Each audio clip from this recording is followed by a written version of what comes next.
in, and not just seasonal for like the whole world, but like locally seasonally appropriate foods.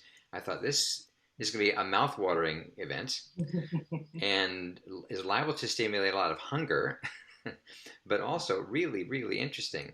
So I am super happy that I had a chance first to meet Joan previously and now to have this evening happen. And as I said earlier, for those of you who just joined us, we are praying for Joan because the volume of those vegetables seems to keep increasing since I first saw her about half an hour ago. So yeah, so we're going to invite Joan onto the stage, and I really look forward to this evening. I think this is the latest in a series of webinars that the Graduate Institute has been doing, um, really since last summer. And a lot of them initially were designed to kind of help us deal with the pandemic, right? And all the ramifications from mental health to emotional health to how we think to creativity, all kinds of topics. And while that's still obviously a huge issue for everybody in the entire world, it's also been fun to get back to like, well, whatever about COVID, let's talk about seasonal nutrition because that's a really cool topic that is like really relevant. And we're in this changing season today and as we speak.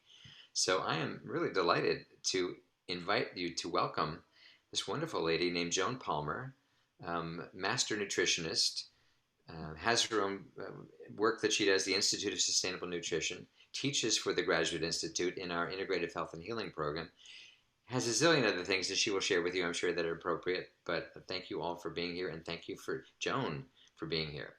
Take it away. Well, thank you, Bruce. And thank you, everybody, for joining us. I think I might put my screen on gallery just so I can see some of your faces because it helps me. I always enjoy being in the classroom with everyone because it's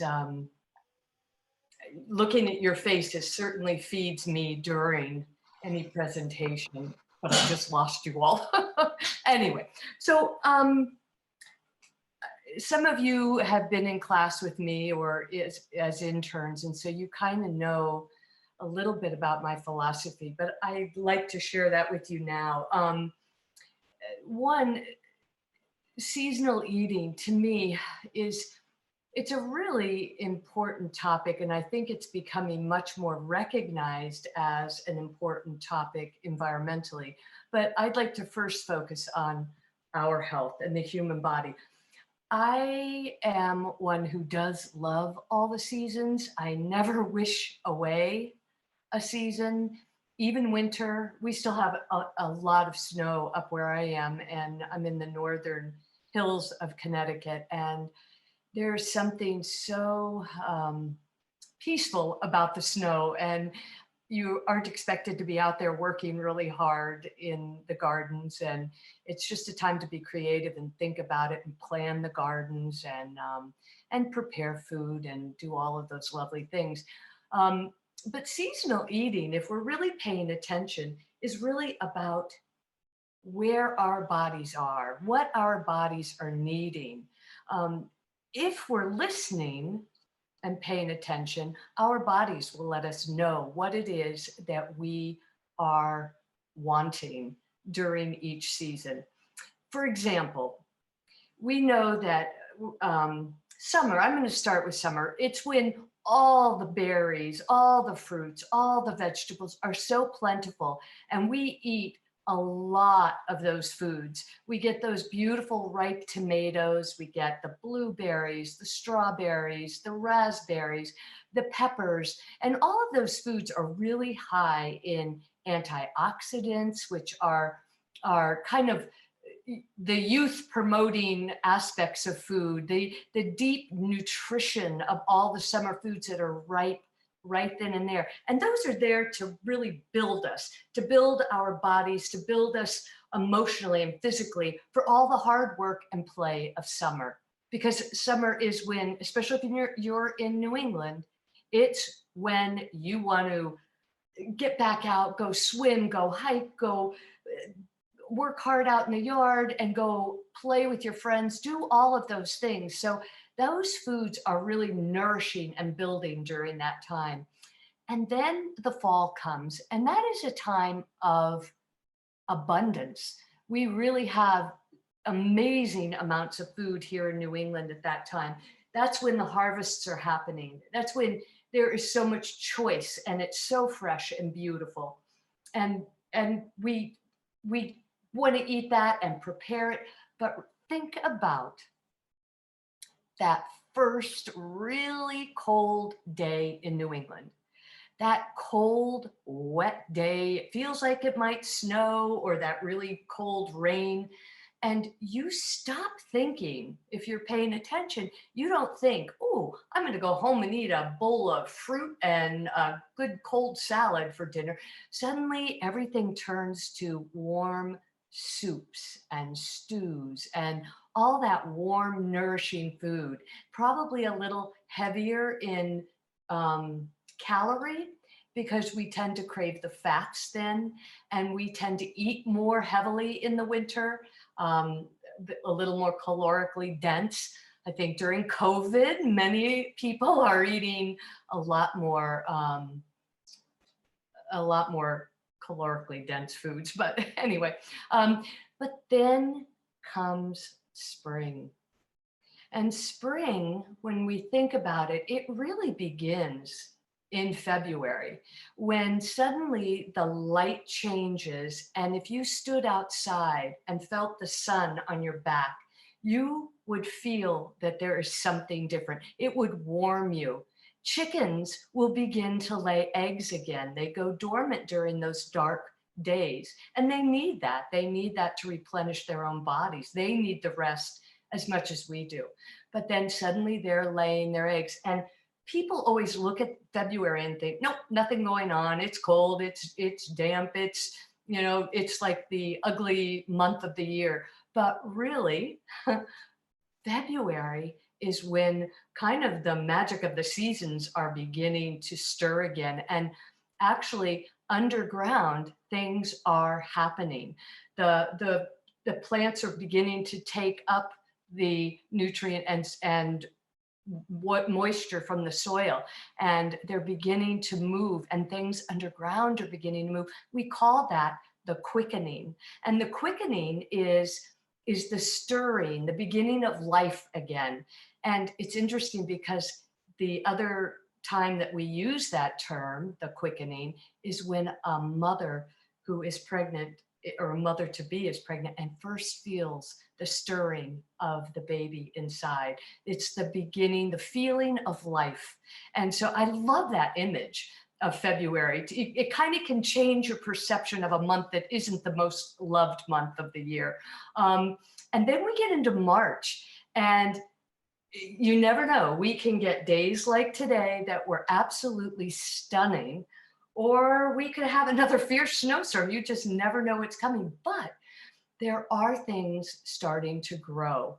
And if we pay attention to that, those foods that we are seeing in the wild, that are growing outside our doors, in our lawns and in the woods and around us, and the foods that we can actually start planting first, these cold weather vegetables, they all have some similarities to them. And one of the things is the taste of bitter. Because you think about it, after winter, we've been eating rich foods, we've been moving a little less, maybe, and now spring is coming. And you know how on those really hot days, sometimes it's hard to move, you feel sluggish, you feel you haven't acclimated to that warmth, and you don't quite move as well as you want or you should.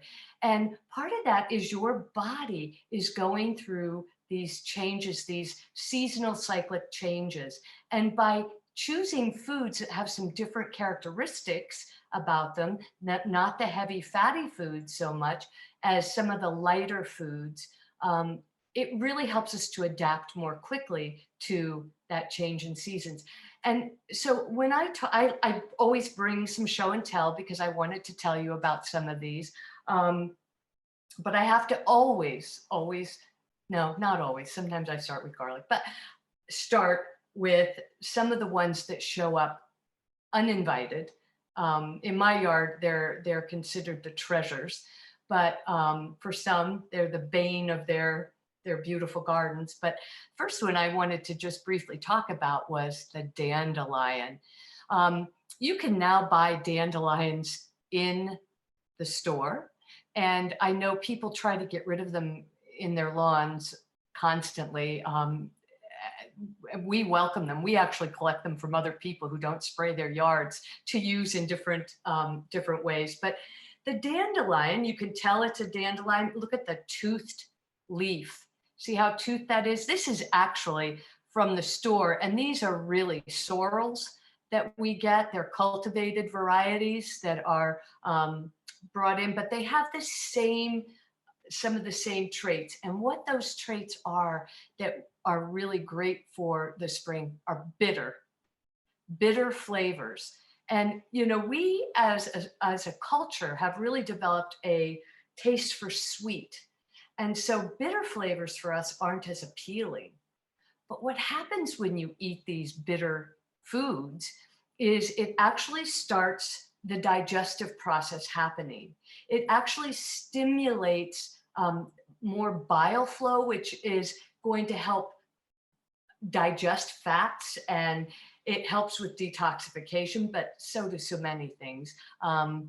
And so dandelions and eating bitter foods in the spring really helps your body to adjust and move and begin to adapt to the spring season.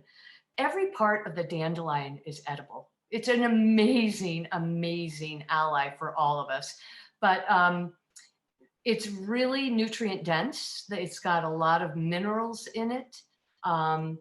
Interestingly, it's got a lot of potassium in it. And it's also acts as a diuretic in the body, meaning it helps to draw liquid from the body through urine. So you urinate more. And one of the things with diuretics, when we look at like prescription diuretics, is they leach minerals from the body, particularly potassium. And yet these little beauties from nature are actually really high in potassium. So here it is giving us acting as a diuretic, because we tend to, when we've eaten a lot of salts and fats and been sluggish through the winter, there is a letting go of some of the moisture of the body to try and get things moving. And dandelion really does that. An amazing plant.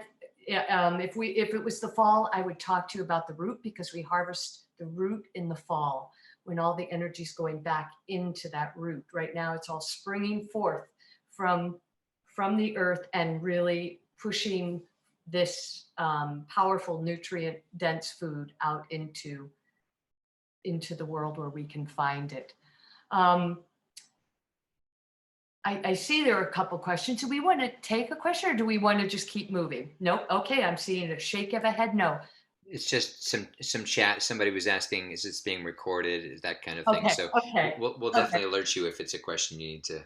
Okay. I love questions. But okay. So so what we're doing right now is really getting ready. And these are the plants, when some of the first things that you could plant in your garden. I don't know how many of you are gardeners, but for those of you who are, a lot of these foods I'm going to show you can go into the garden really early. In fact, as soon as you can work the soil, they can go in. And they will do much better. Actually, when the heat comes, they aren't as happy. So, so if you're planning on putting some of these things in the ground, you can direct sow. And if you don't treat your lawns, these will show up on their own. So I thought maybe I would take a peek at this beauty. This is another spring vegetable that comes up early, the asparagus. And it's actually in the lily family, but this is something that is really, again, nutrient rich. It tends to, it is bitter, like a dandelion is bitter, but not as obviously bitter. it tends to be a little more subtle. We think of this as being a gourmet food.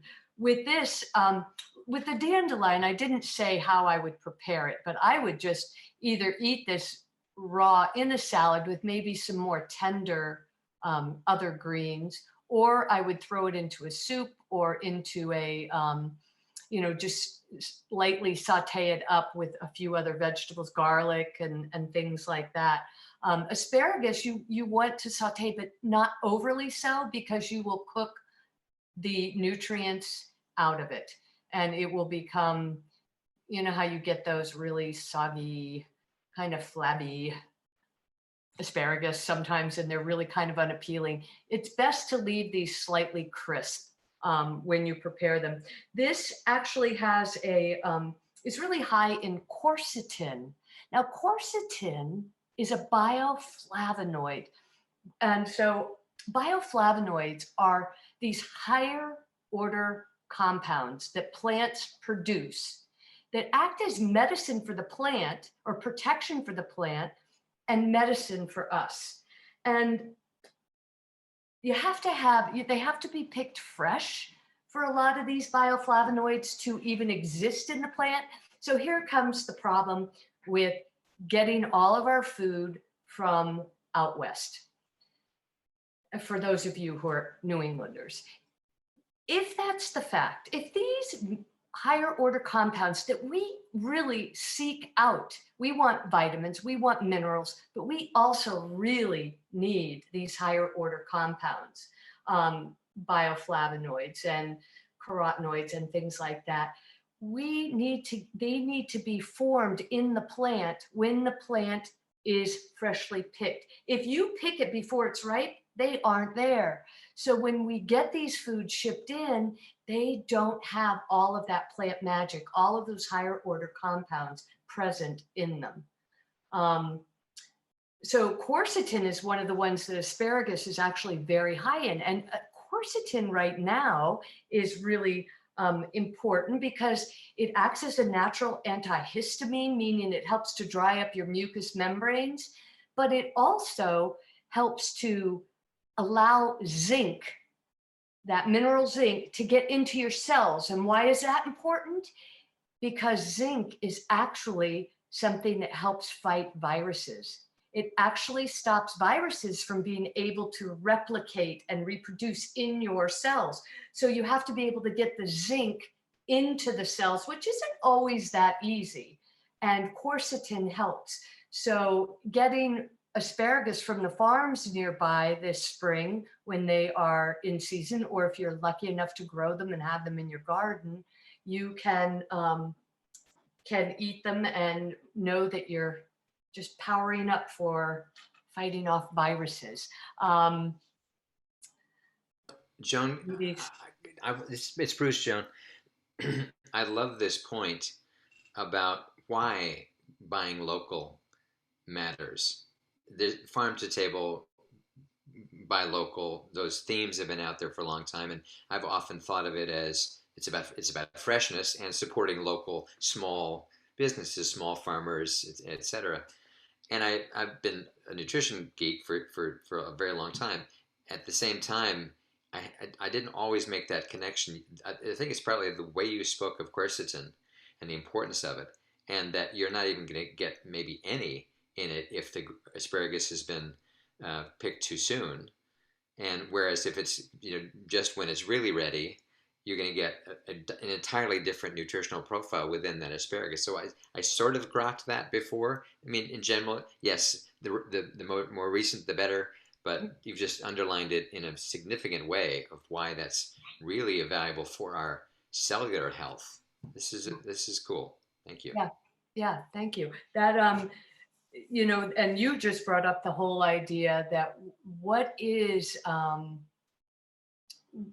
this doing for our local economy? I think that became very apparent when people were going to the grocery stores a year ago in March, and there were empty shelves, and that was really scary. And we're selling off farmland at an alarming rate, and in Connecticut, land is very valuable, and so farms are disappearing. And I think there is I think the brakes have been on a little bit in the last few months, and maybe people are beginning to value their local farms more, but it supports your local community, and it is a part of food security. I think this is the other part about learning some of the local wild foods that could never support us. We are much too densely populated for that. But to know those things in your own yard are really valuable too, because they are the most nutrient dense. The things you grow are really important. And what we know now is, in fact, the reason that the class that I teach at TGI goes the way it goes is because we know that if it isn't in the soil, if you aren't producing healthy soil, you aren't going to produce healthy plants, and you're not going to have healthy animals, which we are one of. So really getting things close to home, getting things to be more nutrient rich by growing them in sustainable manners. The regenerative movement of really, instead of just being a taking economy where we take plants for our own health and never giving back at the rate that we're taking, we don't have many years left of viable soil. And so what we are seeing, and it's so unbelievably exciting, is a regenerative society of farming where we are giving back and trying to build the soil back up so that we can grow really healthy plants, to grow really healthy people that are resilient during these times, you know, to keep our health and our well-being really viable. And it starts with the food. We know that almost all disease is all inflammatory based, and we know that foods are our best chance at being anti-inflammatory. That and meditation and exercise, right? It's never one thing, but if you don't have the food, you can do all those other things, and you're not going to be able to keep up with all of it. So, okay. So back to some of these foods. One of the things people, it's so funny, people always want to ask you, what's your favorite vegetable or herb? And it's like asking you, which one of those kids is your favorite? You just can't ask that. And I hear myself saying all the time, oh, I really love, and then fill in the blank, because in 5 minutes I'll be to the next one telling you how much I love it. But the herbs are incredibly, incredibly important. March is a funny time because it is a time of scarcity. And right now, if we were subsistent farmers, we would have to be relying on what we had in our cold storage, what we'd been fermenting that had lasted. But there isn't really, we're in that in-between time where the fresh food hasn't started growing rapidly. We're about to burst, but it isn't quite there yet. And so and you can see it with animals, you know, the animals in our areas they're really at that dangerous period of making it or not during these next few weeks after being lean during the winter. But one of the things, when you start thinking about what you want to do, luckily we do have a lot of options. I think growing herbs is really important. They are powerhouses, again, for plant medicine. And they are pretty tolerant of difficult conditions. And they have some of the, like this parsley, for example. One, I buy parsley. I bring it home this time of year before mine's in the garden.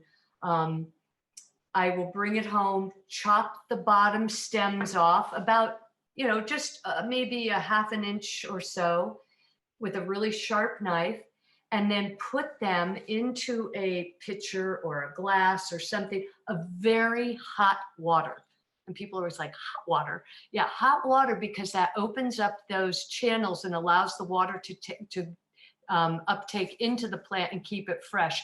And then I keep these as my cut flowers. And then when I want to go and take a bunch of it. I'll take a pair of scissors over and chop it and take a bunch off and chop it up and throw it in. The same with cilantro, although cilantro, parsley is much hardier than the cilantro.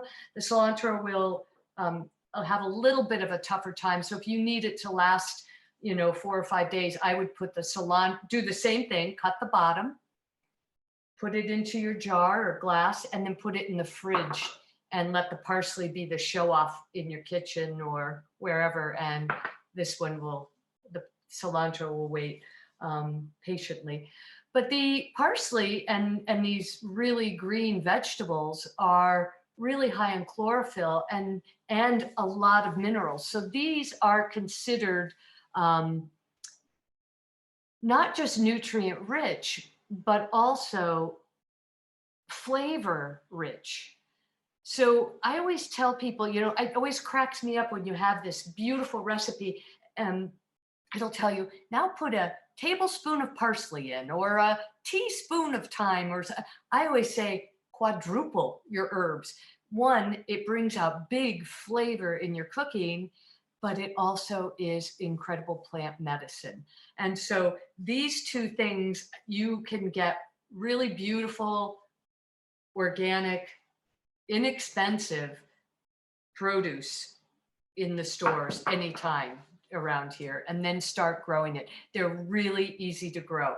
Parsley takes a while to germinate, but you put it in, and I think I was harvesting parsley in December easily until it was blanketed by even the snow. I could push it back. It was when we got those 10-degree nights that it kind of withered, but it'll pop right back up in the spring once it gets warm. So really, really recommend this one. And then cilantro doesn't take heat well, but it comes up early and it will reseed. If I could see your faces, I'd ask, who knows? When this goes to seed, what is that called? What's the seed called? This is cilantro. The seed is, I'm seeing if somebody throws it up on the screen. Coriander. So yes. Nancy Zychek, good for you. Yes, it's coriander. And if you leave some to drop, it will reseed, and it will either reseed later in the summer when it begins to cool down again, or next year, because this one will not hold up in a lot of heat. It will bolt. That's what we call it, bolting, where it no longer can produce. It'll just go to seed. But this one, a lot of people really believe this helps with detoxifying mercury from the body. And it's funny, some people have a real aversion to cilantro. It is something in the makeup of the person. You either adore it or you really don't like it. It tastes soapy to you. So it's really interesting, but I highly recommend these two. Easy to grow and rewarding. Okay. So should I go on to the next one? Okay. Sure, Sometimes go I for don't it. even want to talk about kale because we've been talking about kale for so long.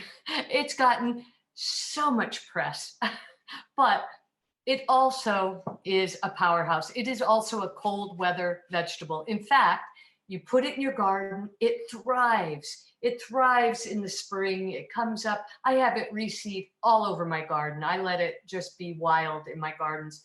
But summertime comes, the heat comes, August, the drought, it just suffers. It does not like it hot. The flavor isn't, you aren't as drawn to it, but you get that first little bit of cold.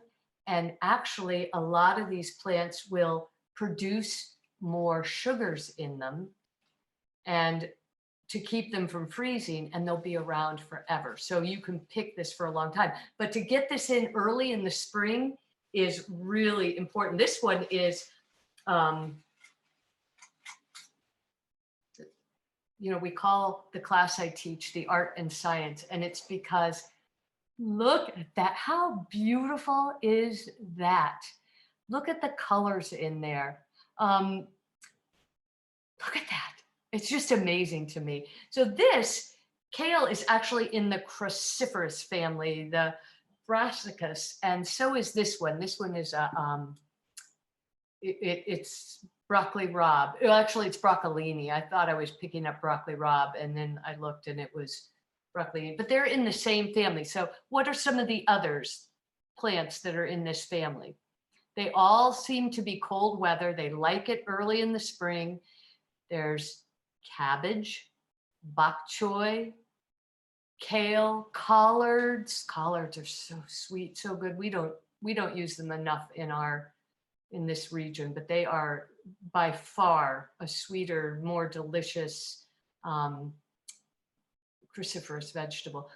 Whoever just said spinach, that's a really good guess, but spinach is in a different family. So this would be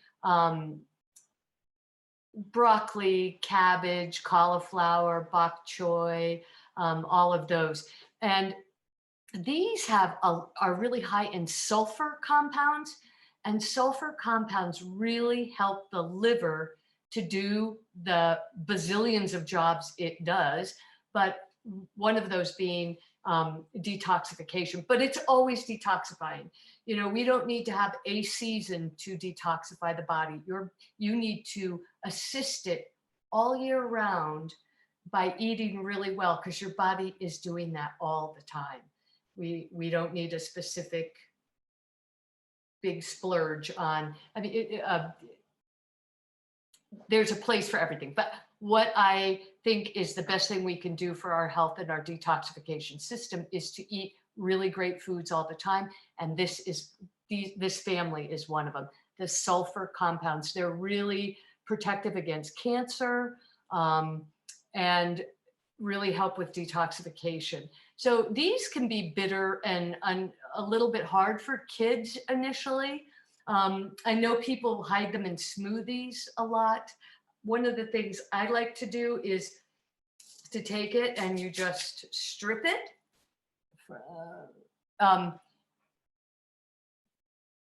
Spinach is in spinach. Somebody just asked about Swiss chard. Spinach and Swiss chard and beets are in one family, and then the cruciferous are in another. But I like to take the kale and chop it really, really fine in really small pieces and throw it into things, sautés, stir fries, soups, but also raw salads.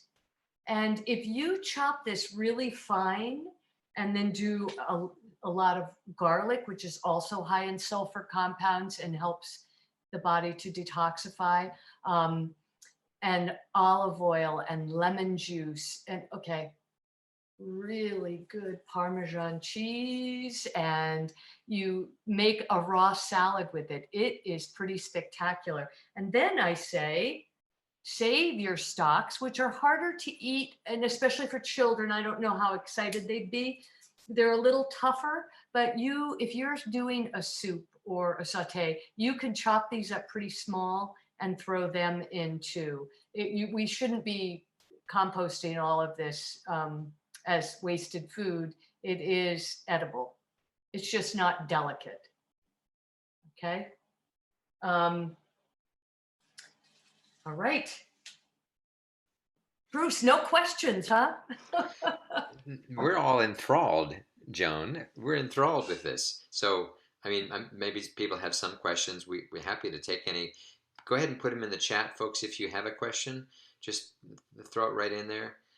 There was a comment earlier. There wasn't a question so much, but it was about when you were talking about quercetin, that quercetin lately has gotten a lot of press because CDC is saying it actually helps in the prevention of COVID. But most people would then go to the health food store or buy online a supplement, whereas getting it fresh in the food so often. The only question I ever have with comments like that is, how much does it take of the real food to get you that stuff? Because sometimes you need a much higher. You'd have to eat like five things of kale to be the equivalent to what you get from a couple of capsules or something. I don't know what is the case in with something like quercetin, but yeah. Yeah, I agree. Quercetin has gotten a lot of press. It is zinc, quercetin, vitamin D. Those are really great things right now for prevention or less severe reactions to COVID.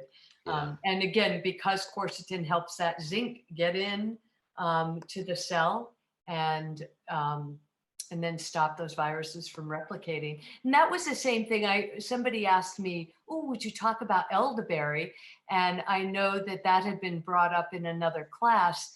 But you know, the elderberry does the same. It actually stops that virus from being able to adhere to the cell wall to then insert its information and replicate. So that's another great thing to incorporate in. But it's not in season right now. It is. We're at the opposite side of that. That's really great in the fall, or So, I'm sorry, in the late summer too. so Joan, now the comments and questions are flowing in. So let Oh, me good. Okay. share the first one, which has to do with a great question, and I'd love to hear your answer. How much are nutrients impacted by the cooking process? Yeah, well, and you know, it depends on what when we're talking about. It's such a great question. Things like a lot of the B vitamins are really heat sensitive, so cooking will destroy certain B vitamins. Um, vitamin C is light and heat sensitive, so it is destroyed easily by cooking.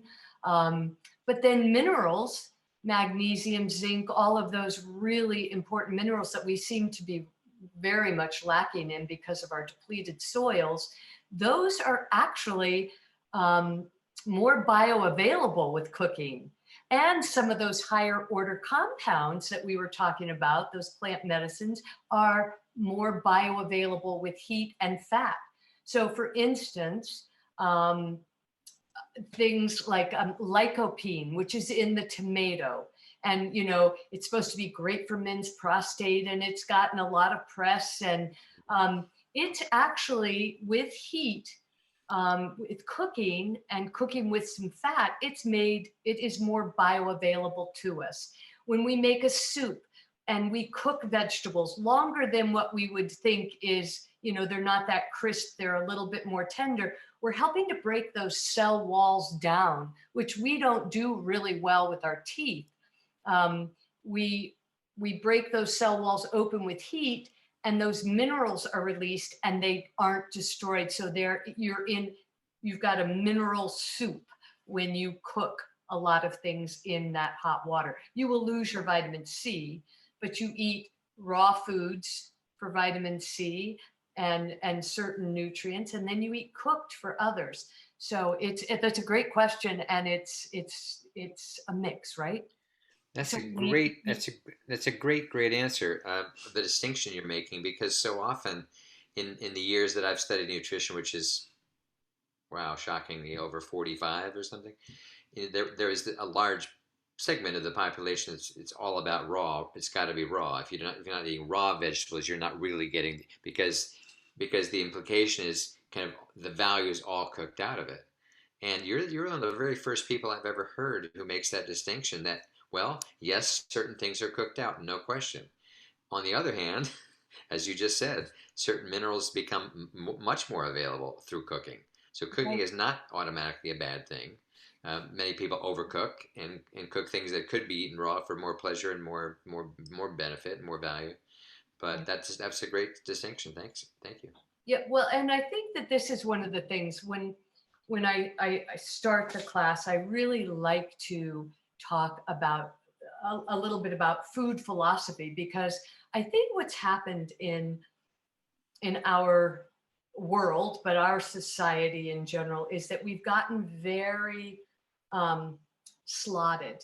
And I can't tell you how many people I talk to who will come up to me and say, was so sick. I had this, I had this, I had this. I went on a raw food diet and I am so much better. And then the next person will come up to me and say, I was so sick with this, this, and this, and I went vegan and now I'm better. And then the next one, paleo. I went paleo and now I'm better. And so I always ask people to think about, what is it that all of those different diets have in common? And if we look at it, they all tend to have gotten rid of a lot of sugar, processed foods, foods that were grown probably with a lot of chemical burden. And they all tend to move toward real food. And what I like to say is that that is really where our health begins, is when we incorporate real food, and that actually the more expansive we get with our food choices, our food mindset, the more chance we have of obtaining a lot of nutrients. And when we start getting more narrow in our thinking about food, we tend to start seeing, for a while there's a lot of health, but over time we start seeing some other problems, because really all of the foods have different things in them, different plant medicine, different fats that we need, different minerals, and so really being a little diverse is really important. Now, if I lived in Hawaii, I probably would be eating a lot more raw food, fresh right then and there. I don't think I'd have the want to eat hot soups and stews very often. Not that you would never want to, but I think what I like to say to people is to find a way to learn to listen to your body again. First, realize what is real food: unadulterated, unprocessed, grown without the sides, the fungicides, herbicides, pesticides, um, grown close to home. Learn what those are and then learn to listen, because it takes practice. But when we were young children, we had that ability to listen to our bodies. In fact, you'd come in and you'd want to eat the same thing you ate yesterday, but everyone would be telling you, no, no, no, you had that yesterday. You can't eat that right now. And oh no, you have to eat everything on your plate. Oh no, you can't have that until after you've eaten this. And start giving us all the food rules. And when we get all those rules, it's hard to keep them straight. And then we stop listening and we have no idea what to eat. Because I always want to know, when did food get so confusing? Why is food confusing? That should not be. We should be eating what comes in season and what is local, and then go to the next thing as that goes by, instead of going to the store in January and saying, I really want a strawberry today. And, even though it was trucked in, that one has no vitamin C in it. And that was probably grown hydroponically. And so it has some other nutrient deficiencies probably in it. So anyway. Could you say more about that? I'm curious because I've lived in California in the Bay Area for many, many years, and it's different seasons. Number one, there's food growing locally that you don't get in other parts of the country. Yeah. So very spoiled out there, of course. Yeah. Here, I've noticed as I shop at Whole Foods, otherwise known as Whole Paycheck by some people, but it is expensive. But there is such a variety of fresh, organic, etc.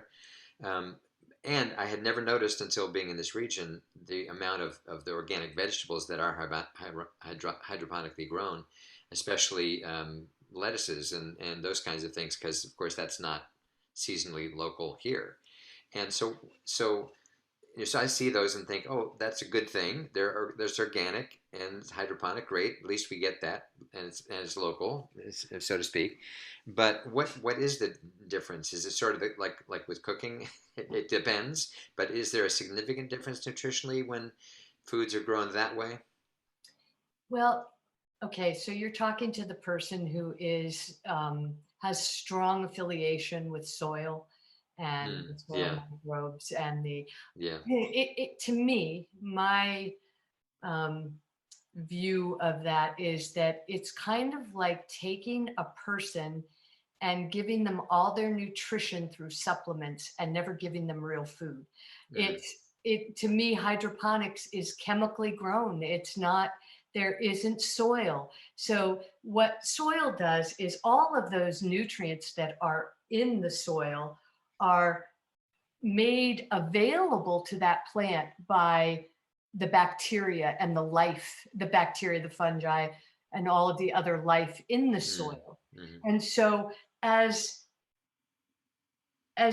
those bacteria break things down and make those minerals and nutrients available to the plant, it takes them up and it shares its, it's photosynthesizing from the sun and Mm. making sugars, carbohydrates, and sharing them with the bacteria and feeding the bacteria that benefit it. So here is this really incredible relationship with the soil bacteria and the plant and then human health. And to me, you can't separate that out. There is a movement right now called the Real Organic Project, and it's moving beyond organic that now allows hydroponic, because most of those who have a strong long lineage with organic feel that you can't grow organically if you don't have soil. And so Interesting. Hmm. so I have a little bit of a, I think Yeah. there's fed chemical um, liquids, and to me that's not real food. Yeah, great. That's a great answer. A related question has come in, which was, what about the nutrient value of greenhouse grown foods, which would have soil, obviously? Yeah, actually, I actually have a hoop house, which is where you plant in the soil, and it's just a covering. And like today, I bet that hoop house was over. I bet it was over 90 degrees in there. In fact, we call it our Wow. Caribbean vacation, and it can be like 14 degrees outside, and Yeah. it's sunny, and you go in there with your cup of tea, and you take your shoes and socks off, and it's humid, and Nice. you kind of hang out for a Nice. while, and then you come back to reality. But I'm in a co-op, and one of my local farms um, just grew this in their hoop house. So it's growing. It's just providing protection. So these cold weather things you're extending the season. So Yeah. you're Yeah. you're bringing the season in early, and then you extend it in the fall later. And I have to tell you, I put some in a bowl so I could show you the spinach, which is in the same family as the Swiss chard and the beets. It is so sweet and tender, and I mean, I could just eat. I'm salivating a little bit thinking about it. It is so unbelievably fabulous. Um, so yeah, I think hoop houses in New England, or Perfect. Yeah. yeah, So this is, I love this question because I've started buying these because they've become so much more available, and it's microgreens. And I've been into this field long enough to remember back in the '70s when I was sprouting every yeah, kind of seed that would sprout. It was the thing, right? And I had alfalfa sprouts and mung bean sprouts and sunflower seed sprouts, wheat sprouts, you name it. And a few items that were not necessarily in the legal category. We'll yeah. leave it at that. But but now I've just noticed lately, again, thanks to places like Whole Foods in particular, where there's been an explosion of microgreens again, and all kinds, and some of them are quite expensive. This is not, just a nice little garnish. Like that garnish was cost you $2.50, Right. whatever. So there's an expense issue here. What's your yeah? So the question is simply, how do you feel about microgreens? Is there a philosophy about them? Yeah, I do. You're sprouting your seeds. You're just getting them. You're getting them to do, spring forth with life, Yeah. and so you're using the liquid. Some do microgreens in soil. They'll um, they'll densely plant them in a flat of soil, Mm-hmm. and then when they get to be a certain height, they'll just cut them down, and they may be able to get another cutting, not necessarily. Mm-hmm. And those, I think those are, in New England, I think those are a nice thing to put in your window and do. I think that, yeah, they have some benefits to them. They do have some nutrient, and but they won't have, you know, what plants need is they need the time to develop some of those nutrients. And so you're not going to get all of the nutrients you would from a plant that has grown for a while in the soil, but you will get others. And so I love, I love to eat some sprouts. I think they're really great. I think I like the texture. Yeah, me too. I love them. Yeah, so what happens is when we plant things, they begin to grow. The sun feeds them through photosynthesis. They produce their sugars. They feed a lot of that down into the bacteria. The bacteria sequester all of those minerals and nutrients and give them back to the plant, and the plant uses them. And if it has all the things it needs, it will go from producing the sugars. And I should get my soil guy here to tell you exactly, but I'm going to do my best at this. Not many people can say, Joan, I need to get my soil guy here. I am I'm one sure you have a soil lucky guy. woman to have a soil guy. I'm sure you are. He sounds awesome. Yeah, and so, but after they produce those sugars, they have the ability to actually produce all of those other compounds. One being the fats that they produce on the leaf surface that help, like a tomato plant that has that thick coating on it. Those are fats that actually will prevent funguses and things from being able to penetrate. They'll be able to produce the certain levels of sugars that insects cannot eat, so your plants become healthier to resist insect damage. And so you're not going to get all those, and then they produce those secondary metabolites, right? Those higher order compounds, but those aren't going to be there. But you have that beginning. Remember, that seed is a packet of life. It's got all the things that plant needs to spring forth. So you're going to get some of those things, but you're not going to get all of them. So yeah, and sprouts are fun.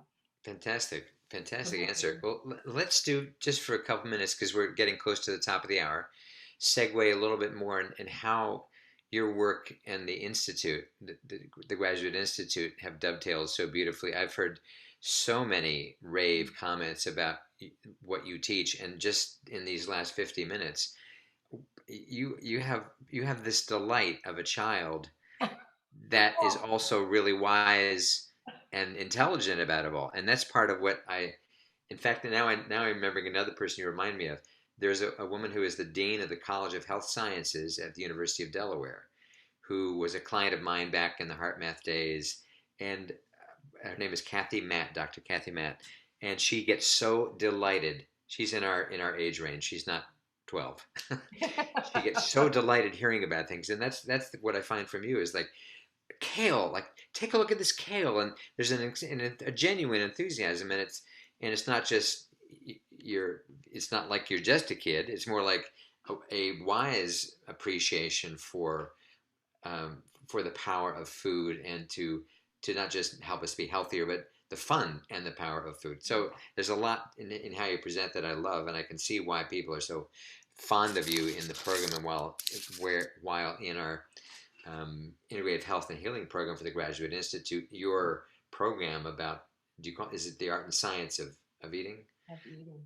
Yeah, must be very popular. I'd just love to hear you talk a little bit about that and the Graduate Institute and your affiliation, and because I know some of the people that are here tonight are current students or alumni, but just in general, anything you can segue. And then if people want to stay after 7, we'll stay. We'll keep cooking a little while longer, because there are a few questions in the chat that we didn't get to. If you can stay a little longer too, Joan. But let's segue momentarily about the Graduate Institute and any comments you can make there.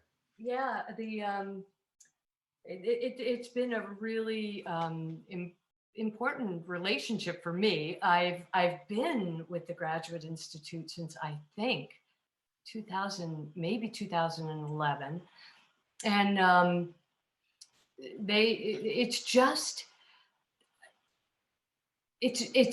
I think when I started, I wasn't really clear, how in the world do you come in and teach for that length of time on a subject? And it was really a delightful experience and surprise. And I think one of the things that really is so pleasant about teaching at the Graduate Institute is that they come in at a place already open.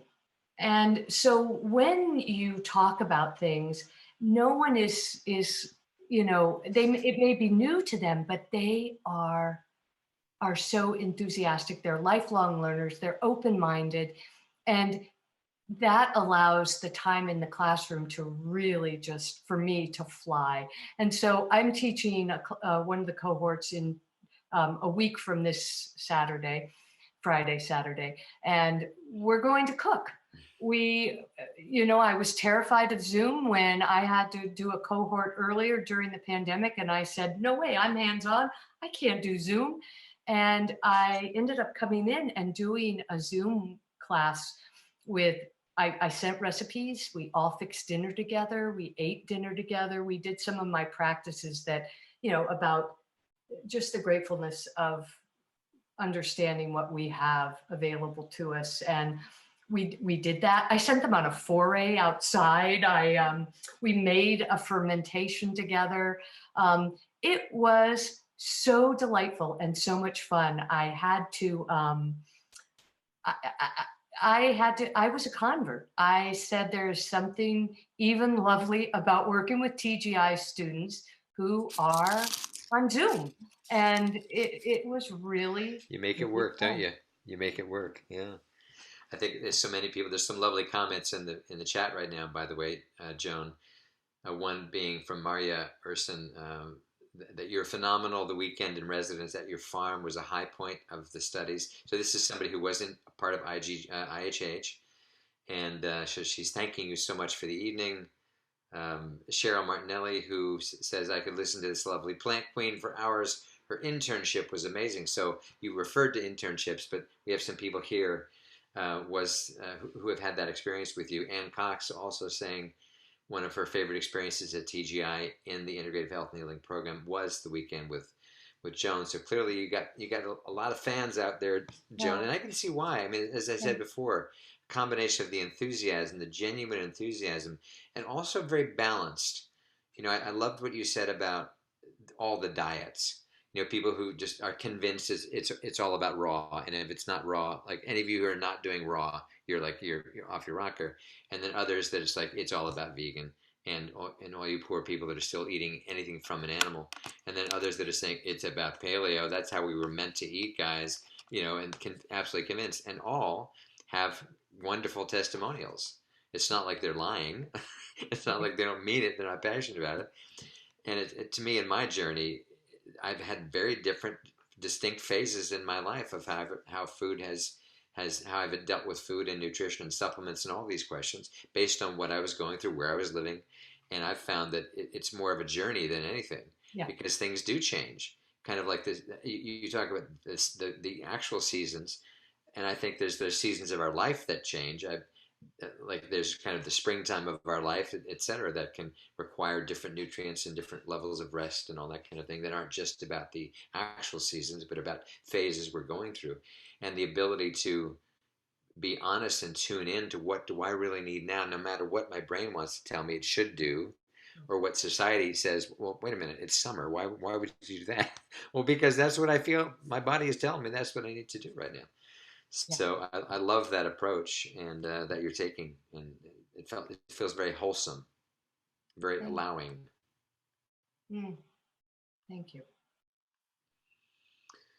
Yeah, Nina remembers a great weekend of learning at TGI in 2013, Joan. Oh So my gosh. Nina Yeah, I have Yoder, been there a long time. yeah. um, the internship too. That is something that is really a lovely thing, that students come and they actually come for 2 separate weeks. It's a few days one week and a few days another, and we work in the gardens, we harvest food and herbs, and we come in and we prepare lunch every day, and then we do different kind of lessons around the food and the herbs and the So with science. And so this is within the Integrative Health and Healing curriculum. People yes, have the option to come do an internship at your farm with yes, you. yes. Okay, can I just do that? I don't, as the president of TGI, I don't really have time to go through the entire.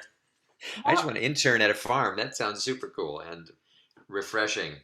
yeah. Well, and actually a lot of the staff has come to my internship. So Yeah, yeah.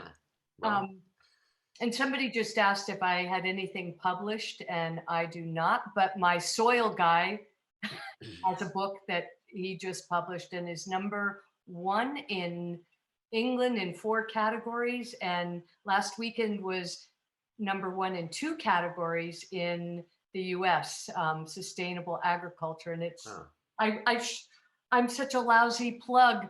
I should have it here to hold up for you. It's the Regenerative Grower's Guide to Garden Amendments. And it's just been awesome. going gangbusters. Yeah. Well, Joan, if you, it occurred to me when you said you haven't written anything, you're such an expressive person. It's a shame I'm not that you need to have something. It may interest you not at all. But one of the little known facts about TGI is that we actually have the TGI Publishing Center, and it was originally designed for the learning and thinking students who are mostly teachers, and want to be able to. No, actually, I think it was just originally created for the creative writing and storytelling program. So there's a gentleman here, Robin Moore, who has a kind of a publishing business, but he teaches within the program. And so students, faculty have the ability to be guided through how to publish a book or an ebook or something. And so it's said kind of an in-house. We don't do the actual publishing, but this part of us, the publishing center, does provide guidance on how to do it, and without charging. It's like a crazy model. It's wonderful. Yeah, So it's we want to wonderful. offer that to you if you have any interest, because we could help, because you deserve to have a book, a cookbook, all kinds of things if you feel like it. Thank you for that. That's really generous. Thank you. Absolutely. So, is asking, we put the citation for the soil guide into the chat? Is that Yes, something you you? know what? I can do that. Can I stand up for a second and see if I Yeah, think I sure. might have a book over here. Let me look. Sure, I will tap dance while we're waiting for you to Okay. turn. There should be a cat running through the screen. It's so empty with no living, moving thing over there. Okay, Kathleen Kokomore is saying, I highly recommend the internship. Lunches are awesome. Oh, Cheryl, this is the book. Um, The Regenerative Grower's Guide to Garden Amendments by Nigel Palmer, forward by John Kemp. It's a how-to excellent. grow more nutrient-rich foods. You can just type his name in and it comes up. Oh, thank you, Nancy's Nancy's doing put it. that in. Thank you, Nancy. Nancy actually was a student at both. Um, I think everybody knows Nancy. Perfect. Excellent. Well, if there's any more questions, we're getting ready to wrap up. I just saw one more comment from Cheryl Martinelli, who went through IHH, I believe, Yes. and then did a book with Robin Moore's help through the TGI Publishing Center called Yes. The ABCs of Health and Healing. So it's when I found out about this recently that this is a whole other feature when you come through as a student. Everybody doesn't want to write a book as a result of being here, but some do, and they already did, and now it's matured. The idea for the book is matured. We have the capability to support that, so it's another kind of benefit of being a student here. So, all kinds of comments. People are heading out, saying goodbye now because Yeah. we're Yeah. A lot a of little goodbye. past time. But Yeah. so, well, Joan, this is so wonderful. How do people get in touch with you? What's the best way to reach out to you? I through my school is probably the best way. That it's my website is www dot. Okay, this is really long. Um, you can just put in TIOSN.com. It's the acronym for the Institute of Sustainable Nutrition. That's probably the best way. TIONS.com. TIOSN. Whoops. You know what? Oh, somebody just put it up. Oh, Brad did. Thank you, Brad. Yeah, there you go. And I got it Oh, too. and And Linda. Linda got it too. You can't forget that now, guys. TIOSN.com, the Institute of Sustainable Nutrition.com. Awesome.